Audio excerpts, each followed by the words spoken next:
জ্বালানি সংকটের প্রভাব পড়েছে কৃষক এবং জেলেদের উপর। ডিজেল সংকটের কারণে রবি শস্য, বোরো ধান এবং আম, লিচু বাগানে পর্যাপ্ত সেচ দিয়ে পারছেন কৃষকরা। তেমনি মাছ ধরতে যেতে পারছেন না জেলেরা। মেহেরপুর, মাগুরা, নরসিংদী, খাগড়াছড়ি, বরগুনা এবং শরীয়তপুর জেলা রিপোর্টারদের পাঠানো তথ্য এবং ছবি নিয়ে ডেস্ক রিপোর্ট। চলছে বড় মৌসুম, সামনের মাসে শুরু হবে ধান কাটা। এই সময়টাতে পর্যাপ্ত সেচ দিতে হয়। ভরা মৌসুমে সেচ দিতে না পেরে বিপাকে কৃষকেরা। আমি দিনাদায়ী হয়ে ধান লাগাইছি, সারের দোকানে দিনা, তেলের দোকানে দিনা আছি, এখন তেল পাচ্ছি না।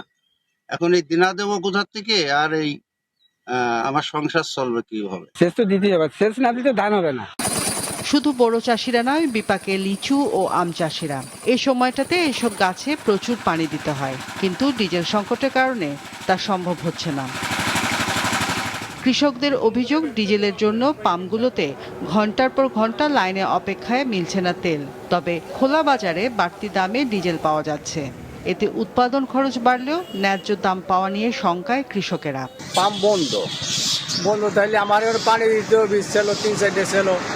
তা আমি দোকানে আসলাম চেক করার দোকানে এসে তারা কয়ে বলে আমি 3 লিটার তেল নিয়ে তারপর সে মেশিন চালাইছি।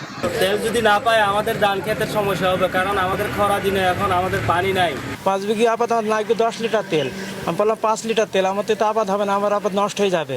প্রতিদিন ধরো 2-10 দিন পরে পরে কলার ভরে পানি দিতে হয়, সবজিতে পানি দিতে হয়। এগুলো না হলে আমাদের সংকট দেখা যাবেই। এখন টিয়া পরিমাণ বেশি, 150 টাকার উপরে লাগে, বড় ঠিক মতন পাওয়া যাইতেছে না।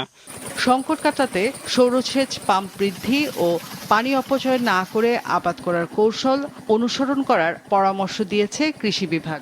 পর্যায়ক্রমিক শুকনো এবং ভিজানো পদ্ধতি ব্যবহারের পরামর্শ দিচ্ছি। এখানে যখন জমির পানি শুকিয়ে চিরফাট অবস্থা আসবে তখন কৃষক সেচ দেবে।